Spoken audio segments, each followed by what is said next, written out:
Guys were getting on the guys, but we weren't blaming and pointing fingers. We just expected more of each other, and we did that.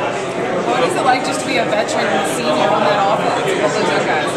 It's really cool. It's really cool because I think I helped a lot of those guys in certain ways. And for me, to even put a bug in their ear, tell them something that can help them, meant a lot to me. And that goes for Rashad Green, Kenny Shaw, and Greg Dent.